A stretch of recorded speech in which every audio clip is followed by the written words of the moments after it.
আমাকে দাও মা বিদ্যার ভার, মা গো তুমি নাও মা পুষ্পের ভার, আমাকে দাও মা বিদ্যার ভার, তুমি নাও মা পুষ্পের ভারের ভার, আমাকে দাও মা বিদ্যার ভার। সরস্বতী মা কি, সরস্বতী মা কি, সরস্বতী মা কি। ও হেন কালে জনমিরা শিরপুরন্দ, হেন কালে জনমিরা শিরপুরন্দ, হেন কালে জনমিরা শিরপুরন্দ,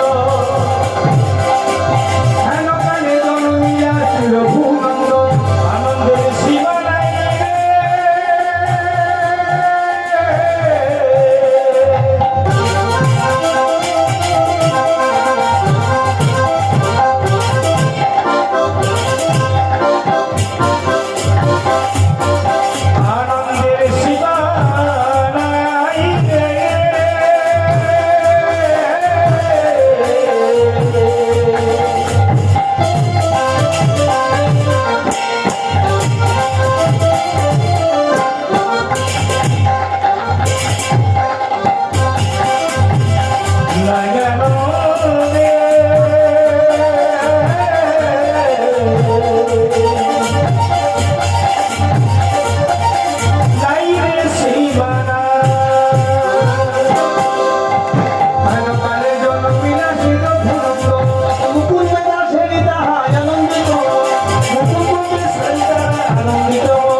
সংকোচনী করে নারী গণ, সংকোচনী করে নারী গণ, সংকোচনী করে নারী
ভক্তমন্ডলী, ভক্তিমতী মায়েরা, সুন্দর একটা ফুটফুটে শিশু ভক্তের জন্ম হলো।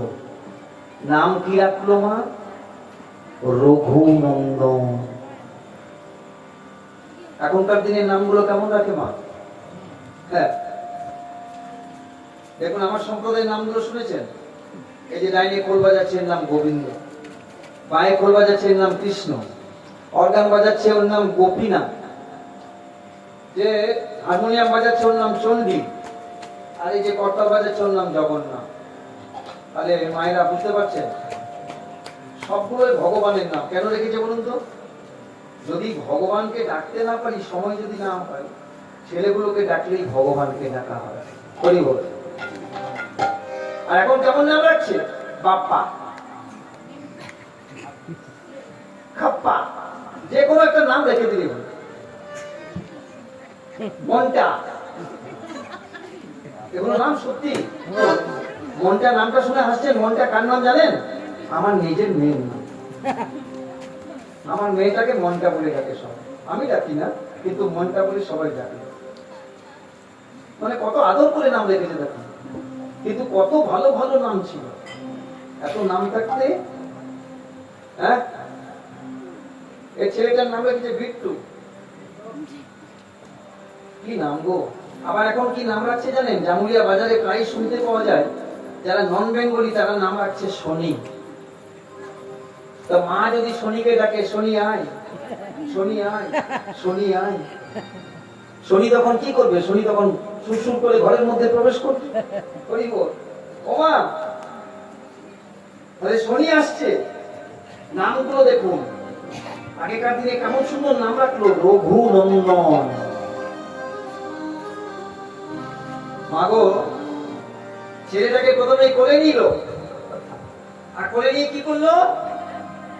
সরস্বতী শ্রীচরণে কইল সমর্পণ, সরস্বতী শ্রীচরণে করল সমর্পণ। মাগো, তুই বাঘ দেবী বিনা পানি, আশীর্বাদে করো মা, আশীর্বাদে করো মা, আশীর্বাদে করো মা, আশীর্বাদে করো মা। বাঘ দেবী বিনা পানি, আশীর্বাদে করো মা, বাঘ দেবী বিনা পানি, আশীর্বাদে করো মা, বাঘ দেবী বিনা পানি, আশীর্বাদে করো মা, বাঘ দেবী বিনা পানি, আশীর্বাদে করো মা। লেখাপড়া শিখতে পারে, আশীর্বাদে করো মা, লেখাপড়া শিখতে পারে, আশীর্বাদে করো মা। ভাগবতে পড়তে পারে, আশীর্বাদে করো মা, ভাগবতে পড়তে পারে, আশীর্বাদে করো মা। সংকীর্তন গাইতে পারে, আশীর্বাদে করো মা, সংকীর্তন গাইতে পারে, হরি হরি বলে সংকীর্তন গাইতে পারে, হরি হরি হরি বলে সংকীর্তন গাইতে পারে, হরি হরি বলে সংকীর্তন গাইতে পারে, আশীর্বাদে করো মা। দুই গানে শোনাইল মধুর হরিনাম, দুই গানে শোনাইল মধুর হরিনাম। আগে হরিনামে শোনালো, হরিনামে শোনালো, এই মায়ার কথা শোনার আগে হরিনামে শোনালো, এই মায়ার কথা শোনার আগে হরিনামে ময় দেহ হলো, মায়ার কথা শোনার আগে নামময় দেহ হলো, মায়ার কথা শোনার আগে নামময় দেহ হলো, মায়ার কথা শোনার আগে। ভক্তমণ্ডলী, ভক্তিমতী মায়েরা, দেখতে দেখতে ছেলেটার বয়স হয়ে গেল 7 বছর। রঘুনন্দন আসল লীলা শুরু হয়ে গেল। কেন? এখন আর তার বাবার কোনো অভাব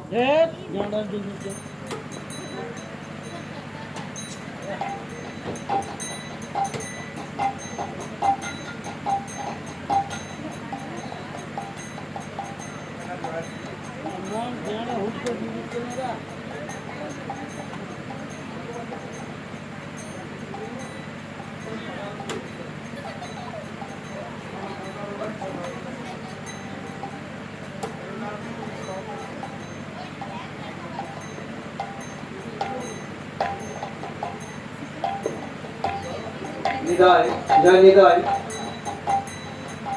দাদা ঠিক করুন না, ডিজিটাল ভোটার তো ব্যান্ডার দিয়ে দিয়েছে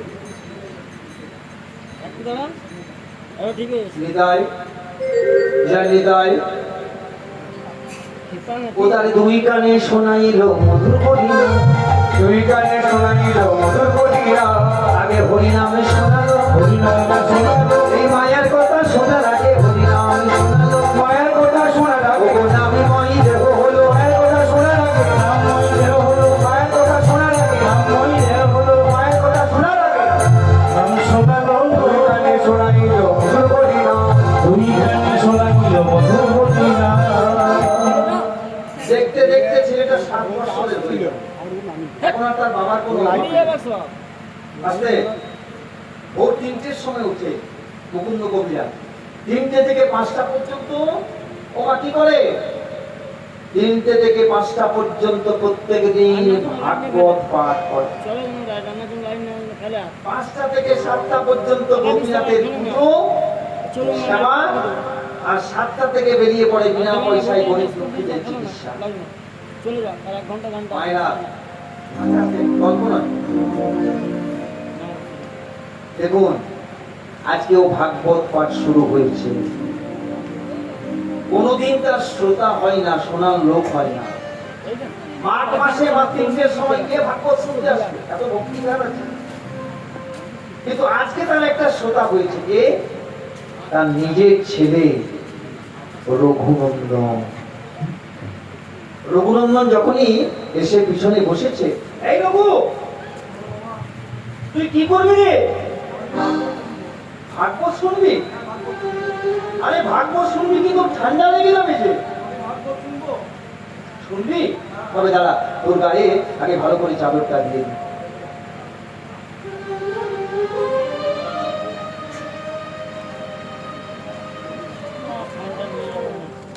ভাগবত পাঠ করতে আরম্ভ করলেন। হাওয়া ঠান্ডা লাগছে। ভাগবত শোনাচ্ছে।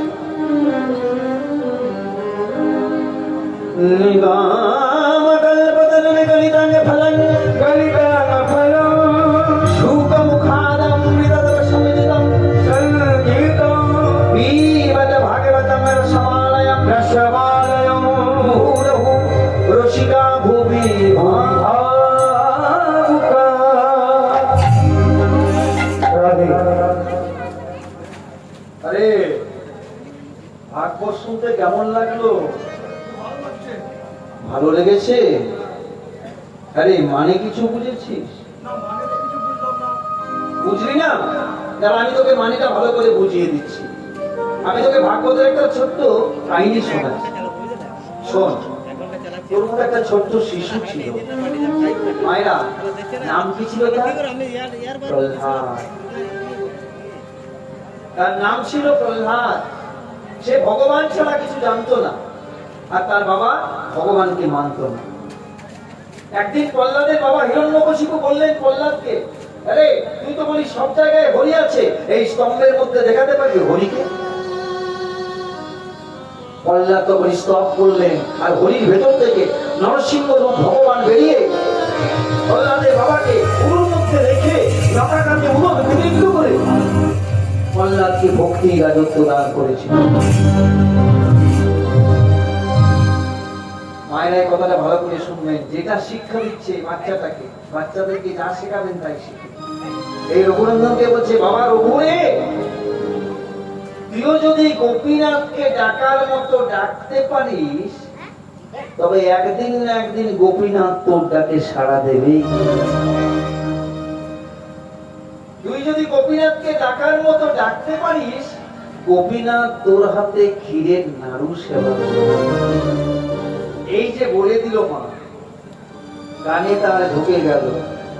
বললো যা, এবার খেলতে যা, আমি একটু গোপীনাথের সেবা পুজো করি। এই দেখেন বিষ্ণু গোপীনাথ হায় নমঃ। এই দেখেন বিষ্ণু রাধা বিরতন দুপুর। এই দেখেন বিষ্ণু বর্ষাদি পঞ্চতত্ত্বী ভোগনম। গোপীনাথ ঠাকুর, গোপীনাথ ঠাকুর। পাশের গ্রাম থেকে একটা ছেলে ছুটতে ছুটতে এসেছে, আর এসেই ওই মুকুন্দ কবিরাজের চরণে আঁকড়ে ধরেছে। কবিরাজ ঠাকুর, আপনি এক্ষুনি চলুন, তাহলে আমার বাবাকে আর বাঁচানো যাবে না। এই, তুই দেখতে পাচ্ছিস না আমি এখন গোপীনাথের সেবা করছি? ওরে, একটা চরণে তুলসী পত্র দিয়েছি, আরেকটা চরণ এখনো বাঁশি পড়ে আছে, এখনো দিইনি। গোপীনাথের সেবাটা করিনি, তারপর তোর বাবাকে দেখতে যাব। কবিরাজ ঠাকুর, গোপীনাথের চরণে তুলসী পত্র আপনি আমার বাবাকে দেখে এসেও দিতে পারবেন, কিন্তু আমার বাবা যদি চলে যায়, আমরা তো আর কোনোদিন বাবা বলতে পারবো না। আপনি এখনই চলুন। বড় বিপদে পড়ে গেল মা মুকুন্দ কবিরাজ, বড় বিপদে পড়ে গেল। কি বিপদ? না একদিকে কৃষ্ণ সেবা, আর একদিকে এই জীব সেবা। কোনটা আগে করবো? মা, কোনটা আগে করা দরকার বলুন তো? শুধু মুখে বলবেন না, যারা করেন তারাই বলুন। জীব সেবা। মুকুন্দ কবিরাজ চিন্তা করছে, ওগো আমি জীব সেবায় আগে করব। কেন জানো? কোন বাছুরকে যদি কোলে করে নিয়ে যাওয়া হয় আগে আগে, গাইটা যেমন তার পিছনে পিছনে ঠিক চলে আসে, ঠিক তেমনি আমি যদি কোনো ভক্তকে কোলে নিয়ে এগোতে পারি, আমার পিছনে পিছনে আমার গোপীনাথ, আমার ভগবান আমার পিছনে পিছনে ঠিক আসবে। তাই আমি জীব সেবায় আগে করব। কিন্তু ঘরে তো একটা ঠাকুর মশাইও নেই যে আজকের মতো তাকে দিয়ে সেবাটা করিয়ে দেব। এই যে সেবা, এই যে পুজো নয়, যাকে তাকে দিয়ে তো করানো যাবে না। আচ্ছা, দেখতে দেখতে আমার রঘুনন্দন তো বড় হয়ে গেল, 7 বৎসরের হয়ে গেল। আজকের মতো যদি রঘুনন্দনকে দিয়ে সেবাটা করানো যায় তাহলে কেমন হয়? বাবা রঘু, বাবা রঘু রে, বাবা, বাবা আমায় ডাকছো? হ্যাঁ বাবা, তোকে ডাকছি।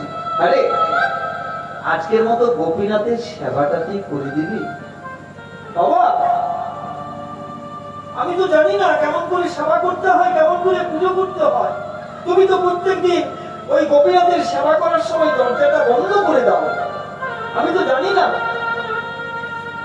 আগে মালা দেয় না, আগে চন্দন দেয় না, আগে তুলসী পত্র দেয়, আমি তো কিছুই জানি না। আমি কেমন করে সেবা করবো? ওরে, তোকে কিছুই জানতে হবে না, কিছুই জানতে হবে না বাবা। ওরে, মা যেমন তার নিজের ছেলেকে কত যত্ন করে খাওয়ায়,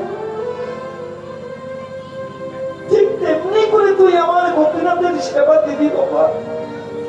আর দেখবি গোপীনাথ তোর হাতে নিশ্চয়ই সেবা করবে। ঘরে আছে কৃষ্ণ সেবা, বড় যত্ন করে খাওয়ায়।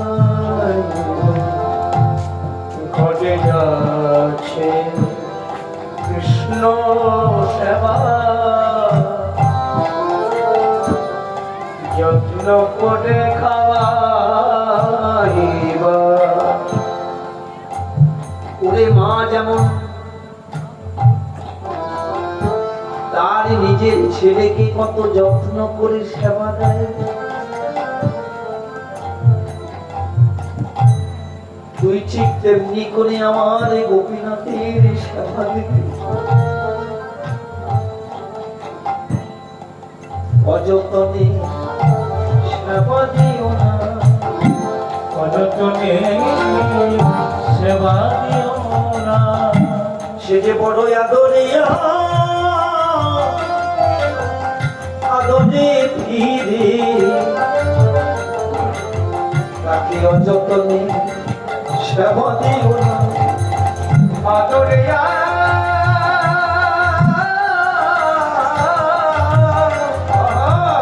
সদাই আদরিয়া,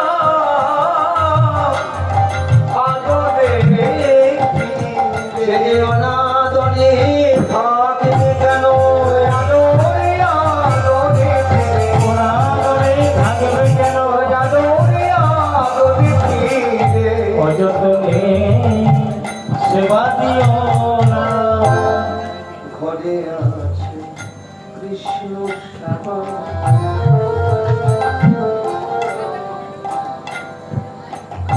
বড় যত্ন করে খাওয়ায়। ঘরে আছে কৃষ্ণ সেবা, যত্ন করে খাওয়াইবা। বাবা, বাবা আমি যে কোনো মন্ত্র জানি না। কি বললি? কি বললি? আবার বল। মন্ত্র বারবার বল। মন্তর মন্তর মন্তর মন্তর। ওরে মন তোর যদি শুদ্ধ থাকে তবে কিবা হবে শুদ্ধ মন্ত্র। কিবা হবে শুদ্ধ মন্ত্র। ওরে থাকে যদি শুদ্ধ মন্ত্র, কিবা হবে শুদ্ধ মন্ত্র। ওরে থাকে যদি শুদ্ধ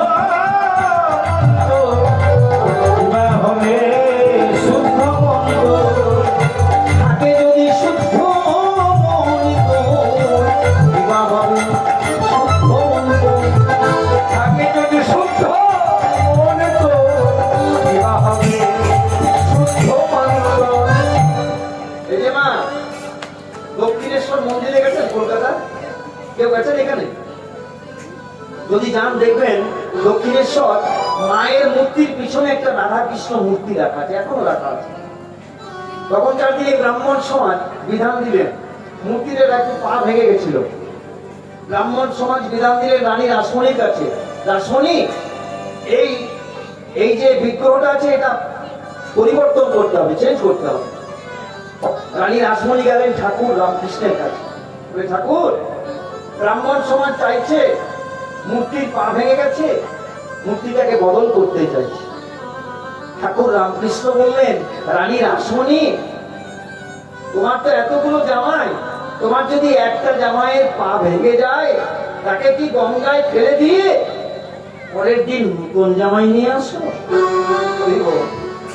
ঘরে আছে কৃষ্ণ সেবা, যত্ন করে খাওয়ায়, ঘরে আছে কৃষ্ণ সেবা, যত্ন করে খাওয়াই। এত বলি মুকুন্দ চলিলা, এত বলি মুকুন্দ চলিলা। মায়ের কাছে যা, মায়ের কাছে গিয়ে তুই ওই যে পাথরের থালার মধ্যে ক্ষীরের নাড়ু থাকে, সেই ক্ষীরের নাড়ুর থালা নিয়ে গোপীনাথের কাছে যাবি আর গোপীনাথকে বলবি খাও, দেখবি গোপীনাথ খাবি। হ্যাঁ, আমি আর দেরি করছি না, আমি চললাম। এদিকে পিতা দয়া দেশ পাইয়া,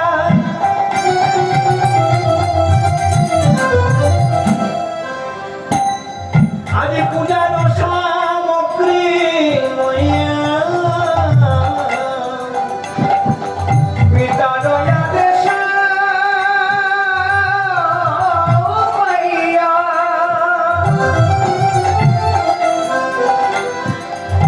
পূজার সামগ্রী লইয়া। ও মা,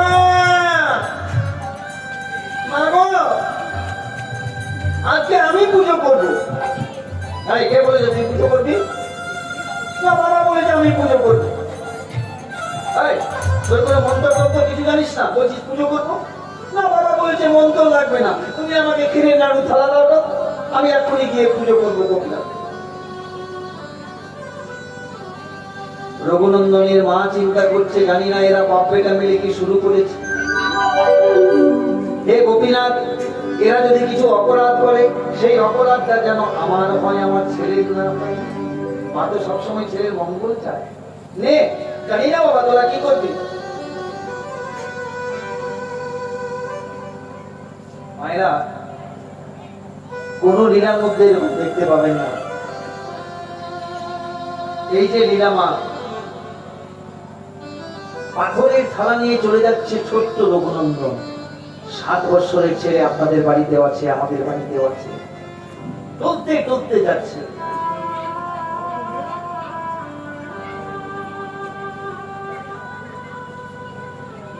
সাত বছরের এই ছোট্ট রঘু নিজে চলতে পারে না, তারপরে এত ভারী থালা নিয়ে, ক্ষীরের নাড়ুর থালা নিয়ে টলতে টলতে মন্দিরে যাচ্ছে। গোপীনাথের মুখের সামনে গিয়ে ক্ষীরের নাড়ুর থালাটা ধরেছে। গোপীনাথ, গোপীনাথ, গোপীনাথ তুমি খাও, তুমি খাও গোপীনাথ। দেখো দেখো গোপীনাথ কি এনেছি, দেখো ক্ষীরের নাড়ু, দেখে আমারই লোভ লাগছে। আর শুনেছি তুমি নাকি খুব ক্ষীরের নাড়ু খেতে ভালোবাসো। নাও গোপীনাথ খাও, তুমি খাও, তুমি খাও, তুমি খাও, তুমি খাও, তুমি খাও গোপীনাথ।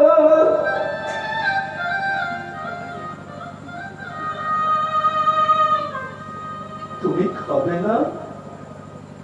ও ও বুঝতে পেরেছি, বাবা প্রত্যেক দিন পুজো করার সময় দরজাটা বন্ধ করে দেয় তো। তুমি খুব লাজুক, তাই না? তাই না, তাই না গোপীনাথ?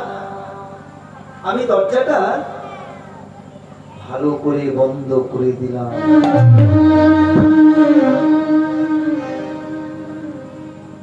এইবার তুমি খাও।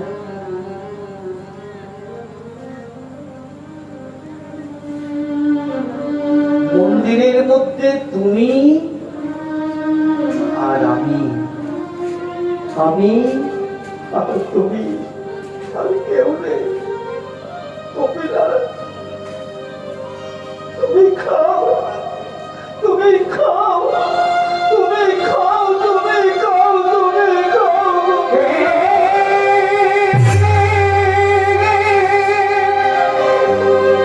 গোপীনাথ,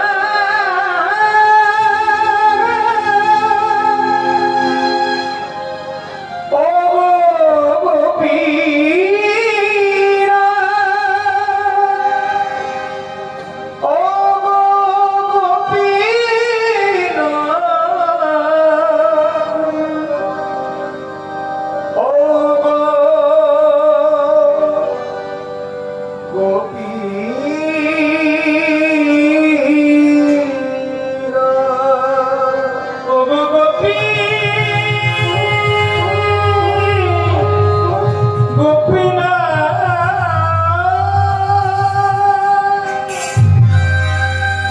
তুমি খাবে না? তুমি খাবে না গোপীনাথ? ও, বুঝতে পেরেছি। হাতে আর মুখে যদি বাঁশি থাকে তবে তুমি খাবে কেমন করে? দাদা গোপীনাথ, আমি তোমার হাত থেকে আর মুখ থেকে বাঁশিটা নামিয়ে দিচ্ছি। এই বলে ছোট্ট রঘুনন্দন ওই গোপীনাথের হাত আর মুখ থেকে বাঁশিটা নিচে নামিয়ে দিচ্ছে।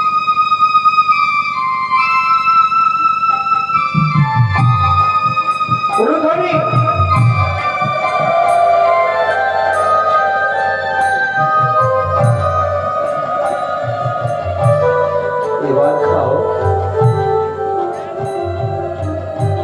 এই মন্দিরের মধ্যে কেউ নেই, তুমি আর আমি, আমি আর তুমি, তুমি আর আমি, আমি আর তুমি, কেউ নেই। গোপীনাথ, মন্দির দরজা বন্ধ করে দিয়েছি, হাত আর মুখ থেকে তোমার বাঁশিটা নামিয়ে দিয়েছি।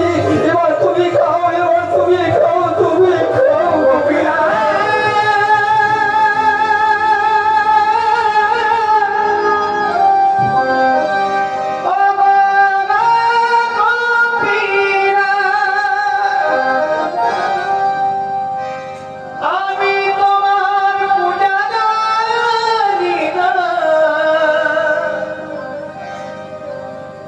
মন্ত্র তন্ত্র কিছু জানি না,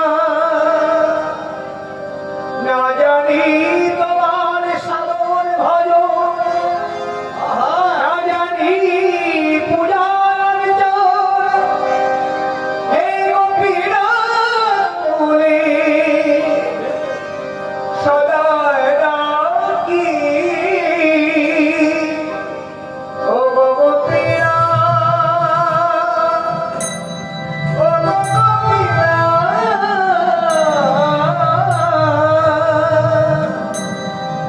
ও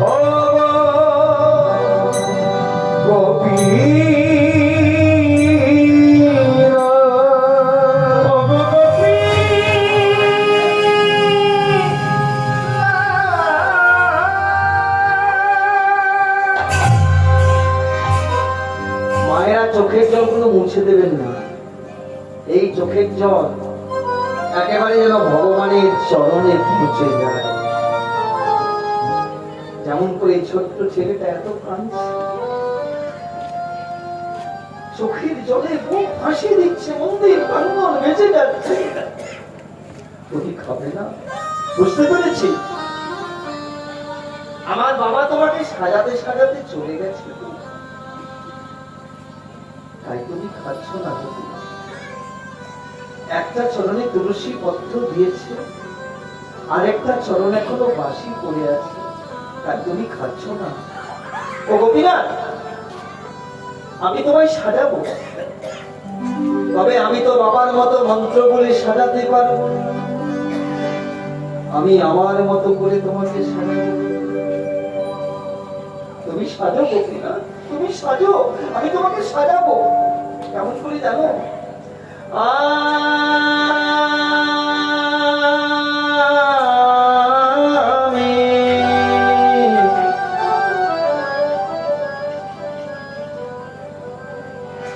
আমি সাজাবো তোমারে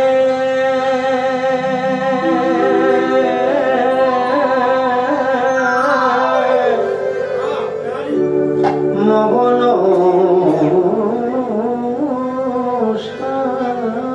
সাজেতে, কত আশা ছিল মনে মনে,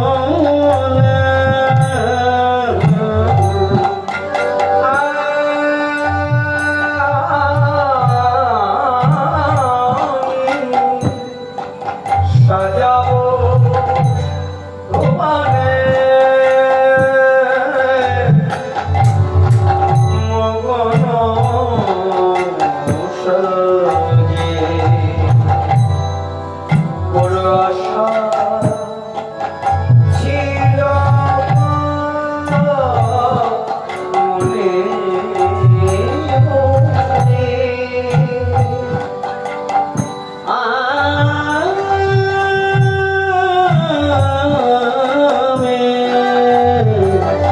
আমি সাজাবো তোমারে মোহন সাজেতে, বড় আশা ছিল গো মনে মনে। না না আর তো কিছুই নাহি চায়,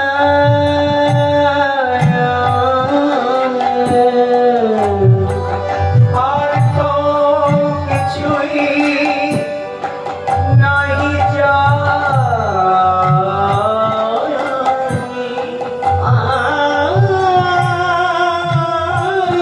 আর কিছুই ও নাহি চায়, আর তো কিছুই নাহি চায়, আমি শুধু সাজাবো সাজাবো সাজাবো সাজাবো অগুর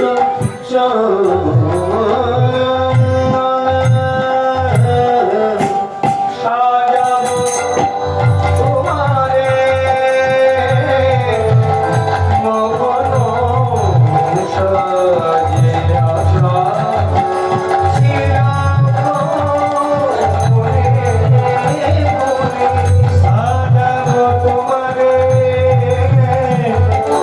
মোহন সাজে, আশা ছিল গো মনে মনে। মিশাইয়া আমার ভকতি চন্দনে, এ ভক্তগণ বলছে আমি তোমাকে ফুল দেব, কিন্তু গাছের ফুল নয়, চন্দন দেব কিন্তু গাছের চন্দন নয়। কি ফুল কি চন্দন দেব যেন? মিশাইয়া আমার ভকতি চন্দনে, আমার মনি কুসুম দেব তোমার রাতুল চরণে। মিশাইয়া ভকতি চন্দনে, মন কুসুম দেব তোমার রাতুল চরণে। ওগো মিশাইয়া আমার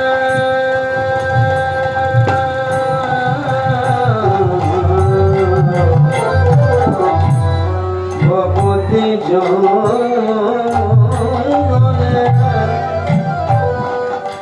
মনে কুসুম দেব তোমার রাতুল জলে মিশাইয়া ভক্তি চন্দনে মৌনি কুসুম দেব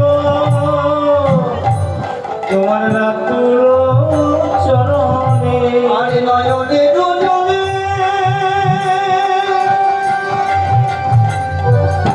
ঘুমাবো চলো নয়নে দুজনে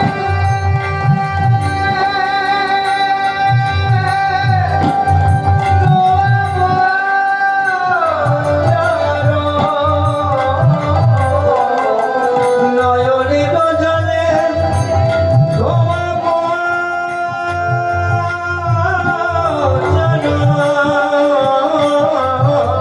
নয়নে গজবে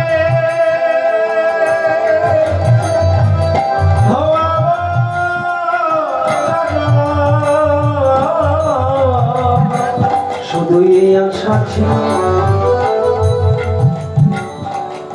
তোমার প্রতি কত ভালোবাসা ছিল ভালোবাসা ছিল মনে মনে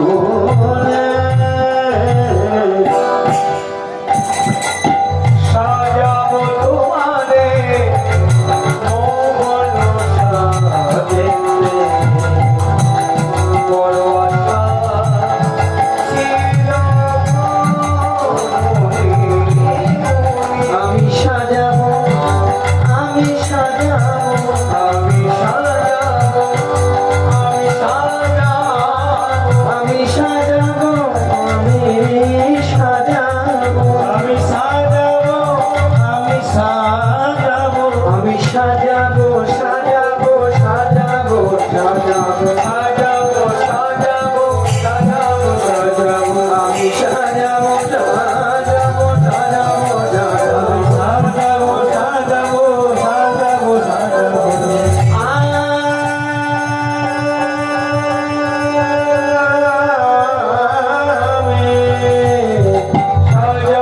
তোমারে মোহন সাজে আশা ছিল গো মনে মনে সাজাবো তোমারে মোহন সাজে ভালোবাসা ছিল গো মনে মনে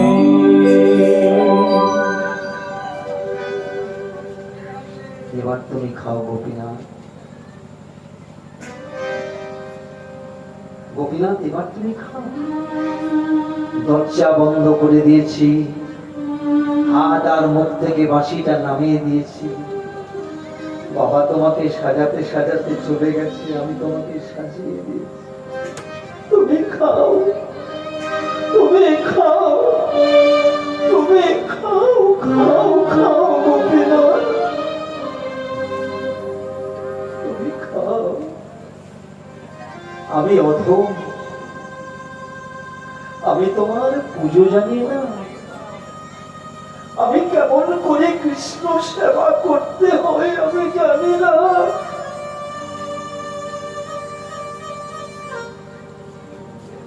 আমি তোমার পূজন জানি না সাধন জানি না অর্চন জানি না যজন জানি না সাধন জানি না তুমি তুমি সেবা করো গোপীনাথ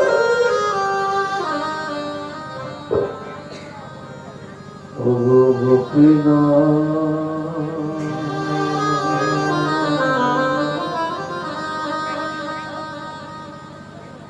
ও গোপীনাথ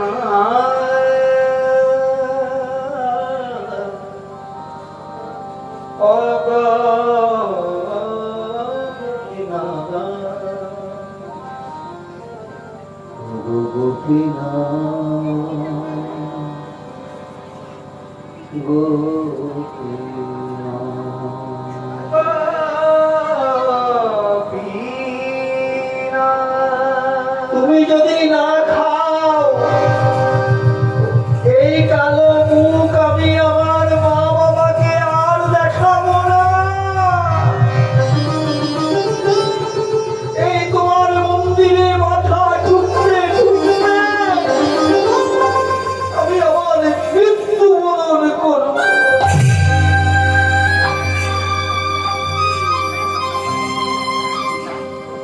আমাকে আমার বাবা বলেছে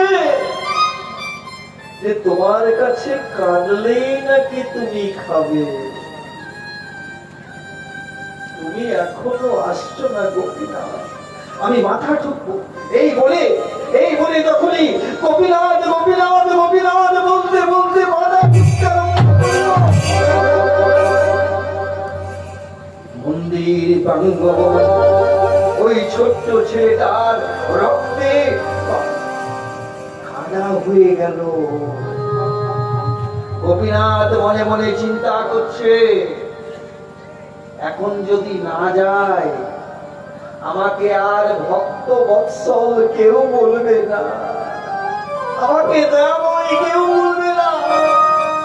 পরে না হয় নাই বা যাবো, কিন্তু আগে গিয়ে ওর হাতে নাড়ু খেতে হবে, তাহলে আমায় ভক্ত বৎসল কেউ বলবে না। ওমা যখনই মাথা ঢুকছে এবার মরে যাবে,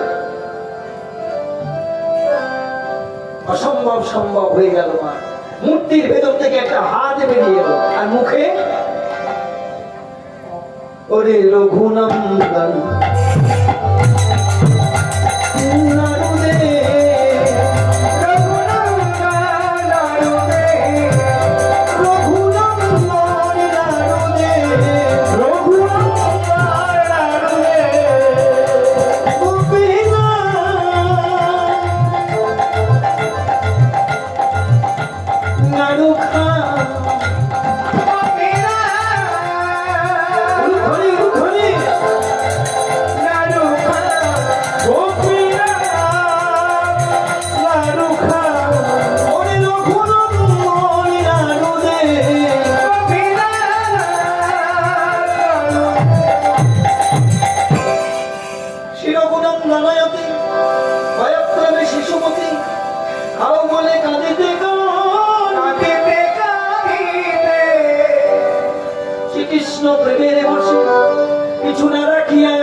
সকলেই খাইলায়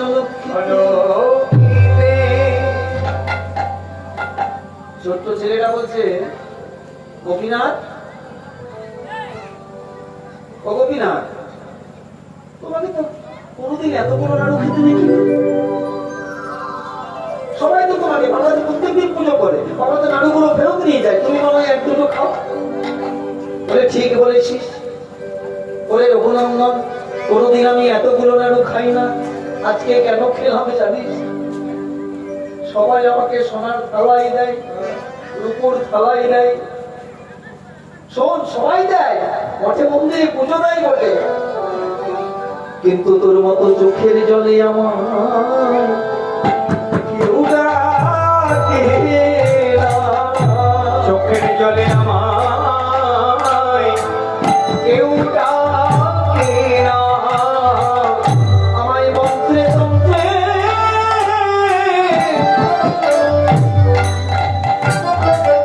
আমায় মন্ত্রে তন্ত্রে সবাই দেয় বটে, কিন্তু তোর মতো চোখের জলে আমায় কেউ ডাকে না।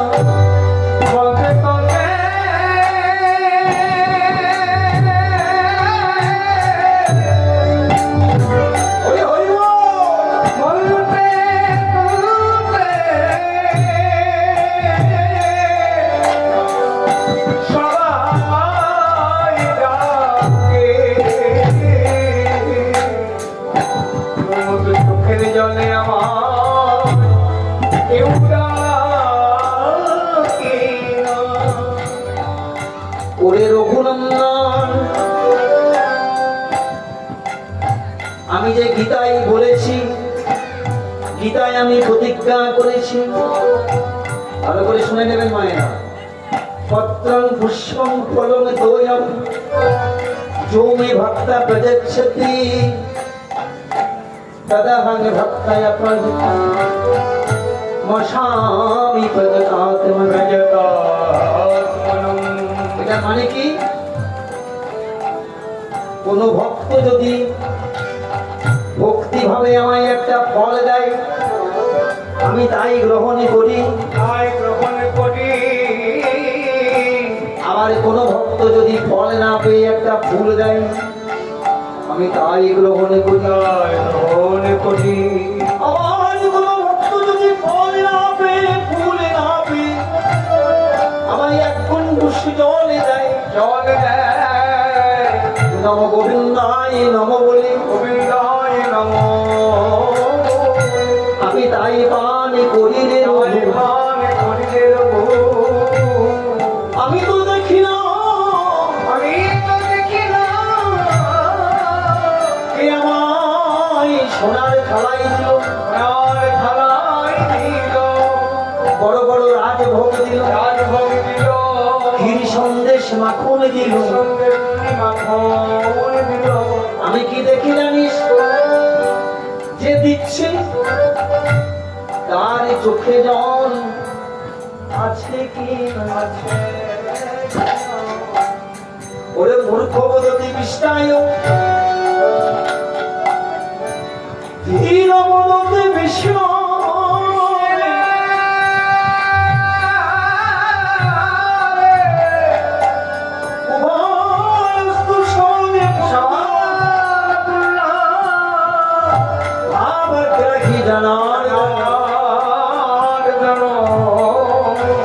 যারা মূর্খ লোক তারা আমায় বিষ্টায় নম বলে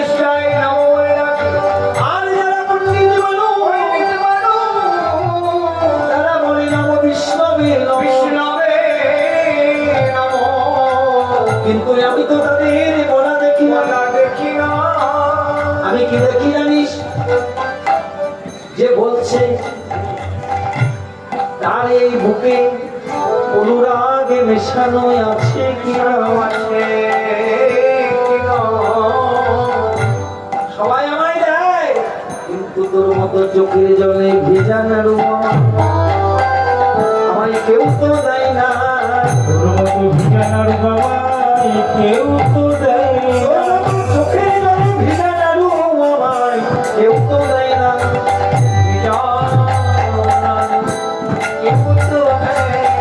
আমায় সোনার থালায় যাই বটে তোর মতো চোখের জলে ভিজানার কেউ তো দেয় না। আমায় সোনার থালে দেয় বটে তোর মতো চোখের জলে ভিজানার কেউ তো দেয় না। এই সব তো আমার মুখে দিয়ে একটা হাতে দে ওই একটাই তো আছে যদি তোমাকে দিয়ে দেবো তো প্রসাদ দেবো কি লোকে বলবে না যে প্রসাদ কই বলে প্রত্যেকদিন তো প্রসাদ বিতরণ হয় আজকে নাইবা হলো বলে না বাবা আমাকে বলবে শোন যদি হাতে না দিস তোর বাবাকে বলে দেবো যে রঘুনন্দনের কাছে চেয়েছি তো রঘুনন্দন দেয়নি এটা হাতে নিয়ে কি করবে বলে আগে দে। এই এদিকে আয়। যা তুই লাগবে খেয়ে যা হ্যাঁ উঠে যা স্টেজে সোজা উঠে যা ঘুরে ঘুরে হাতে দে বলে কি করবি বলে এটা তোকে খাওয়াবো সাহস আছে না হ্যাঁ এটা- এটা তোকে খাওয়াবো রে বলে না না পুজো করতে আবার বসে আমি তো খাই নাকি বলে না তোকে খাওয়াবো। আমি যদি না খাওয়াই লোকে কি বলবে হ্যাঁ যে যথামান প্রবর্তন্তে তাঙ্গস ততৈব ভজম্মহম মম বর্তানুবর্তন্তে মনুষ্যা পাত্র সর্বস্ব।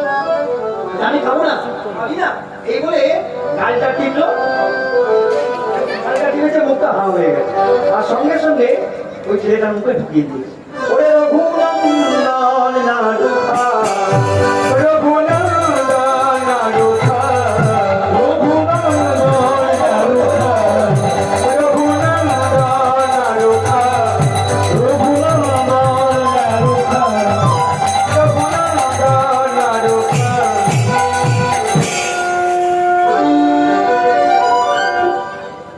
ভক্তমন্ডলী ভক্তিমতী মায়েরা দেখুন এদিকে মা চিন্তা করছে ছেলেটা যে সকাল থেকে গোপীনাথের সেবা পুজো করতে গেছে এখন এলো কই রঘু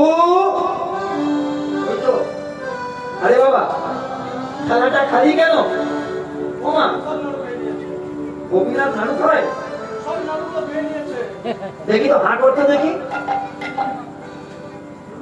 ওই যে শেষে নাড়ু একটা দিয়েছিল, এই এদিকে, এদিকে, এদিকে, এদিকে, এদিকে, এদিকে, দেখি দেখি দেখি। খাইয়ে নিতে পারবেন না। শেষ করে ভালো ছেলে, খুব ভালো ছেলে। দেখি দেখি, সারা মুখে লেগে আছে। আজও পর্যন্ত রঘুনন্দনের নাড়ু যারা খেয়েছে ঘুরান ঘুরান তারা খুব কৃষ্ণ ভক্ত হয়েছে, আর তারা কীর্তনের দলে যোগ দিয়েছে, যতগুলো খেয়েছে। আর আজকে হরিনামের মালাও করেছে। ঘুরে হ্যাঁ, দাঁড়াবে এই যা যা যা যা। প্রণাম করে দেবে। তুই কেঁদেছিস যখন দেখলি নাড়ু খাইনি গোপীনাথ, সব একটা একটা করে খেয়েছিস। আমার বিশ্বাস করো মা, তোমার পা ছুঁয়ে বলছি মা, সব নাড়ু গোপীনাথই খেয়েছে, জোর করে একটা আমাকে খাইয়ে দিয়েছে। যা, এই যে আগে থালাটা ভর্তি করে তুলসী মঞ্জরি দিয়ে ঘুরে দাঁড়াবে। তোর বাবাকে প্রসাদ দিই, তারপর তোর বাবার কাছে গল্পটা শোনাবো।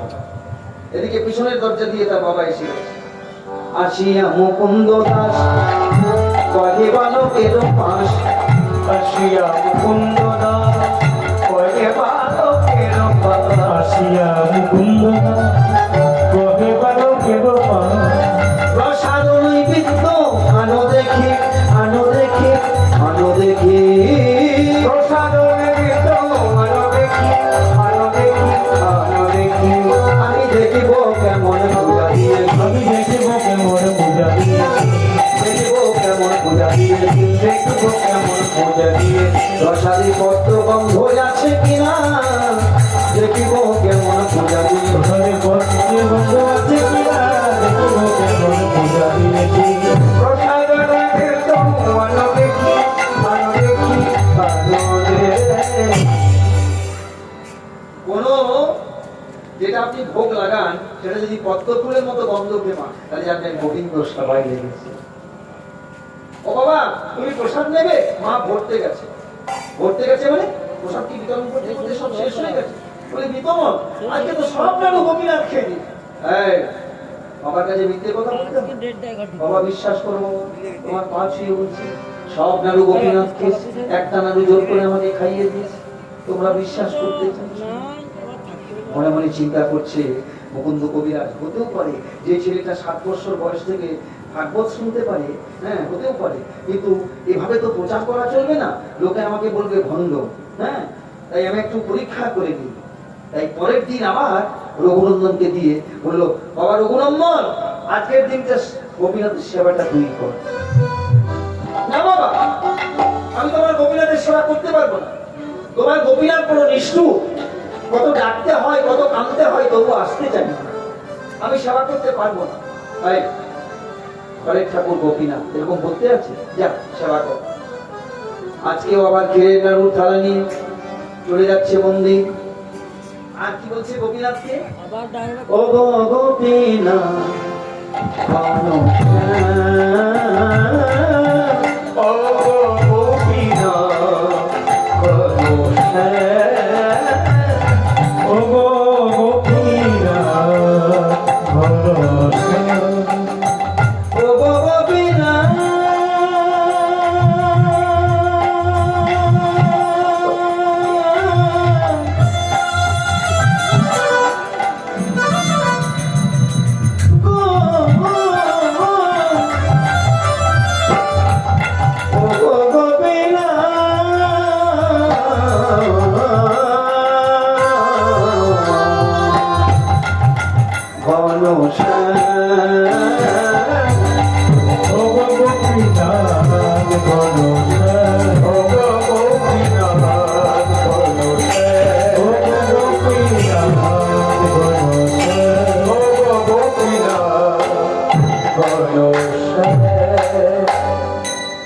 পিছনে কি আছে মা? দরজার আড়ালে বাবা দাঁড়িয়ে আছে মন্দিরে। গোপীনাথ, তোমাকে আজকেও খেতে হবে, কিন্তু একটা নাড়ু তুমি আমাকে খাওয়াতে পারবে না। আমার মা বাবা বিশ্বাস করছে না যে তুমি আমার হাতে নাড়ু খেয়েছো। হ্যাঁ, খাও গোপীনাথ, তুমি খাও, তুমি খাও গোপীনাথ। মাথা ঢুকছে, রক্ত ঝরছে, কিন্তু গোপীনাথ আসছে না। আসবে কেমন করে মা? দরজার আড়ালে যে মুকুন্দ কবিরাজ আছে, কিন্তু ছেলেটা কি বললো জানেন? কবিরাজ, তুমি যদি না আসো কি করবো জানো? তোমার এই উন্নতি নিয়ে আমার গলায় ফাঁস লাগিয়ে তোমার মন্দিরে আমি মৃত্যুবরণ করবো। যখনই ফাঁস লাগাতে যাচ্ছে মা, আর একটা হাত নয় মা, ওই পাথরের গোপীনাথের মূর্তির থেকে দুটো হাত বেরিয়ে, একটা হাত রঘুনন্দনকে ধরলো আর একটা হাত বাড়িয়ে দিল। ওরে রঘুনন্দন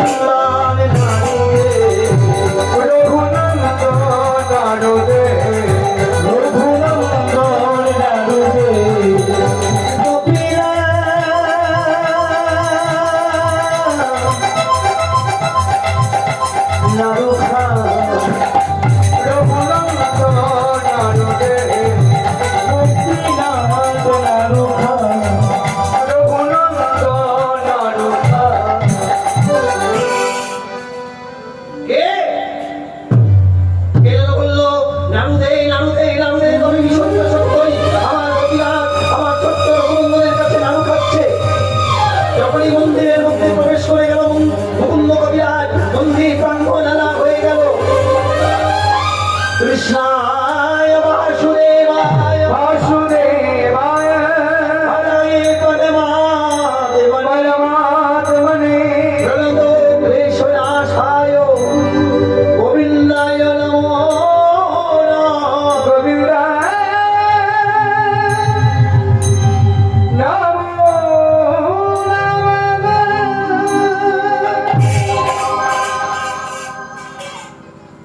আরে রঘু, যে গোপীনাথের হাতে আমি বাঁশি দিয়েছিলাম, সেই গোপীনাথের হাতে অর্ধেকটা নাড়ু এলো কেমন করে? বাবা, তুমি অর্ধেকটা নাড়ু দেখছো? তোমার গোপীনাথ খুব লালা, দেখছো না? এখন আমার কাছে নাড়ু চাইছে। দেখো দেখো, সবসময় নাড়ু চাইছে, আমি দেখতে পাচ্ছি না কেন? বলে গোপীনাথ, তোমাকে আমার বাবা দেখতে পাচ্ছে না কেন? বলে রঘুনন্দন, তোমার মধ্যে যেটা নয়নের বিকাশ ঘটেছে, এখনো তোমার বাবার মধ্যে সেটা ঘটেনি, তাই তোমার বাবা তোমাকে দেখতে পাচ্ছে না। তোমার বাবাকে তুমি স্পর্শ করো, তোমার বাবা আমাকে দেখতে পাবে। বাবা, বাবা দেখবে? বাবা এদিকে এসে দেখো দেখো দেখো দেখো দেখো দেখো। ওরে রঘুনন্দন নাড়ু দে, রঘুনন্দন নাড়ু দে, রঘুনন্দন নাড়ু দে, ও গোপীনাথ নাড়ু খা, রঘুনন্দন নাড়ু দে। ভক্তমণ্ডলী, ভক্তিমতী মায়েরা, কথাটা প্রচার হয়ে গেল যে ছোট্ট রঘুনন্দনের কাছে, তার চোখের জলের কাছে গোপীনাথ হেরে গিয়ে একটা একটা করে নাড়ু খেয়েছে। ওমা, প্রচার হতে হতে জানতে পারলেন কে? যিনি বৃন্দাবনের শ্রীরাম সখা, এখন নাম হয়েছে অভিরাম ঠাকুর।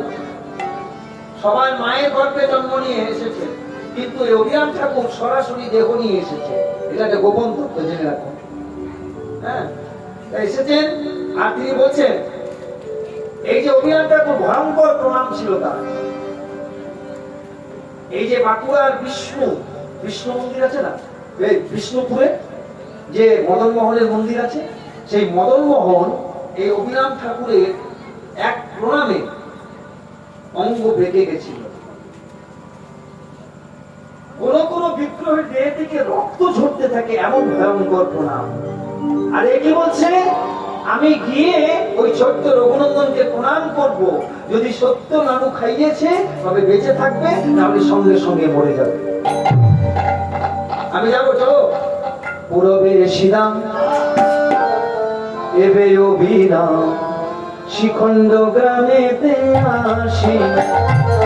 পূরবে শ্রীরাম এবে অভিরাম, শিখণ্ড গ্রামেতে আসি। পূরবে শ্রীরাম এবে অভিরাম, শিখণ্ড গ্রামেতে আসি। পূরবে পূরবে পূরবে পূরবে পূরবে শ্রীরাম এবে অভিরাম, শিখণ্ড গ্রামেতে আসি। পূরবে শ্রীরাম এবে অভিরাম, শিখণ্ড গ্রামেতে আসি। বাঁশি বাজাইয়া ঘুমিয়া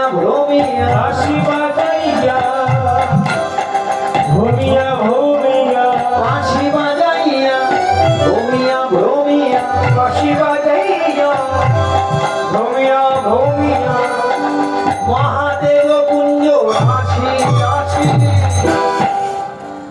পুরবে শ্রীরাম জয় বিরাম শ্রীখণ্ড গ্রামে আসি পুরবে শ্রীরাম জয় বিরাম শ্রীখণ্ড গ্রামে আসি পুরবে পুরবে পুরবে পুরবে পুরবে পুরবে পুরবে পুরবে পুরবে শ্রীখণ্ড গ্রামে আসি পুরবে শ্রীরাম জয় বিরাম শ্রীখণ্ড গ্রামে আসি শ্রীখণ্ড গ্রামে আসি শ্রীখণ্ড গ্রামে আসি। আর কাকে দেখতে পেয়েছেন মা? অভিরাম ঠাকুর দেখতে পেয়েছেন মুকুন্দ কবিরাজকে। এই মুকুন্দ, তোমার ছেলে কোথায়? মিথ্যে কথা বলছে মুকুন্দ, বলছে ছেলে বাড়িতে নেই, ছেলে বাইরে খেলতে গেছে। বলি বল, এদিকে দেখুন মা। তার গিন্নিকে এসে বললো, ওগো আজকে ভয়ঙ্কর এক ব্রাহ্মণ এসেছে, অভিরাম ঠাকুর, আমার ছেলেকে যদি প্রণাম করে দেয় ছেলেটা মারা যাবে, বাইরে যেতে দিও না। কিন্তু মা, স্বয়ং গোপীনাথ এসেছেন ডাকতে রঘুনন্দনকে। জানলার ফাঁক দিয়ে ডাকছে, এই রঘু, আমার বন্ধু এসেছে বৃন্দাবনের শ্রীরাম সখা, তাকে তুই দেখতে যাবি? বলে হ্যাঁ যাবো গোপীনাথ। আরে আমার বন্ধু, তাকে তুই দেখতে গিয়ে কি করবি? বলে তার কাছে আমার কিছু জিনিস জানার আছে। কি? বলে আমি তার কাছে যাবো, আর কি বলবো জানো? ওগো শ্রীরাম সখা, আমায় কৃষ্ণ শ্যামা শিখায়ে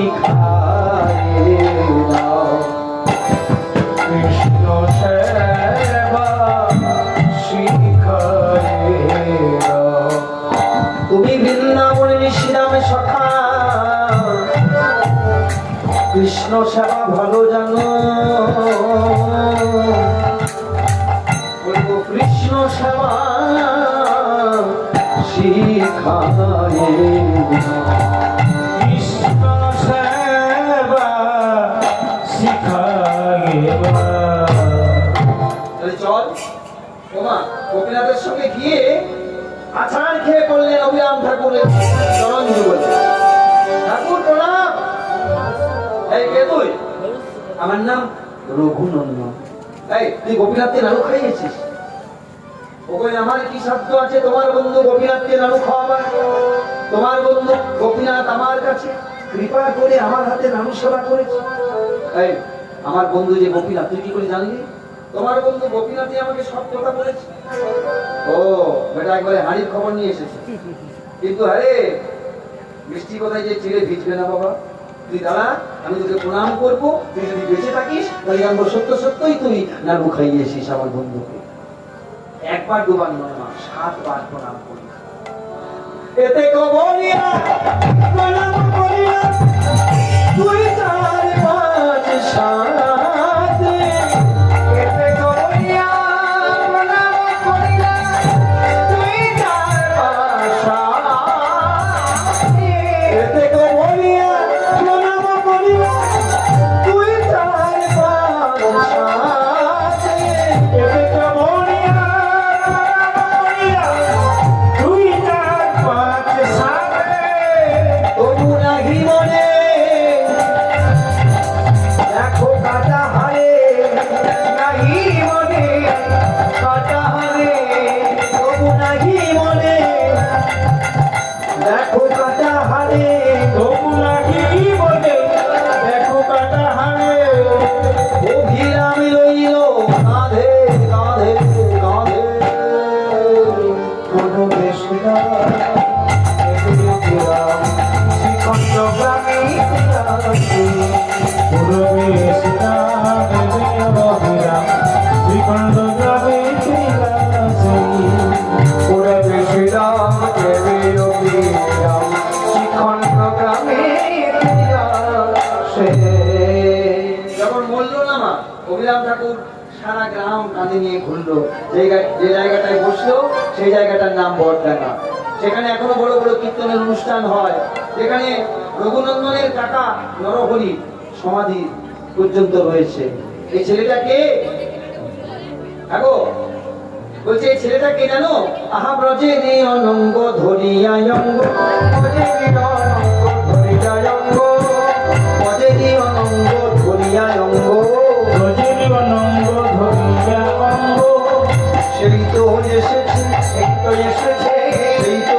এসেছে বলে সেই তো এসেছে এই বৃন্দাবনে কামদেব সেই তো এসেছে বৃন্দাবনে কামে সেই তো এসেছে এই বৃন্দাবনে কামদেব সেই তো এসেছে সেই বৃন্দাবনে কামদেব সেই তো এসেছে রজনীকানন্দ ধরি অঙ্গ এই যে যিনি কামদেব ছিলেন তাকে কেন এই রঘুনন্দন কেন জন্ম হলো একটু বলে দিই তাহলে আগামীকাল রাস আছে তাহলে বলতে হবে না দেখুন যখন 5টি বাণ বেরিয়েছিল কৃষ্ণের কাছে বাণগুলো যখন কৃষ্ণের মুখে না গিয়ে চরণতলে পড়লো তখন কামদেব ধনুকটা রেখেছিল কৃষ্ণের চরণতলে সেই ধনুকের উপর দাঁড়িয়ে নৃত্য করেছিল আর কেঁদেছিল তুমি আমাকে ক্ষমা করে দাও বলে না যে পাপটা তুমি করেছো তার জন্য আমি তোমায় অভিশাপ দিলাম আগামী কলিযুগে তুমি নরকুলে জন্মগ্রহণ করো হ্যাঁ আর নরকুলে জন্মগ্রহণ করবো কিন্তু ক্ষতি নেই কিন্তু আমি যেন তোমার সেবা করতে পারি বলে হ্যাঁ তুমি এমন সেবা করবে যে লক্ষ লক্ষ ভক্ত তোমার সেবা দেখতে আসবে ভক্তমন্ডলী ভক্তিমতী মায়েরা এই সেই রঘুনন্দন আজকে গৌর হরি বলছে আমি মালা চন্দন পড়াবো গৌর হরি নিজে মালা চন্দন পড়ালেন এই রঘুনন্দনকে আর বললেন আজ থেকে একটা প্রথা শুরু হবে যে প্রথাটার নাম হচ্ছে দধি ভাণ্ড ভঞ্জন প্রত্যেক কীর্তনের শেষে ভক্ত বৈষ্ণবরা এই দধি ভাণ্ড ভঞ্জন করবে আর গোপীনাথ বললেন আজ থেকে আমার হাতে আর মাসি নয় এই শিখণ্ড গ্রামে আজ থেকে আমার হাতে অর্ধেকটা নবই থাকবে অদ্যাপি শিখণ্ডপুরে অর্ধনারই আছে করে অদ্যাপি শিখণ্ডপুরে অর্ধনারী আছে করে অদ্যাপি শিখণ্ডপুরে অর্ধনারই আছে করে অদ্যাপি শিখণ্ডপুরে অর্ধনারী আছে করে দেখে কত ভাগ্যবানী নবীর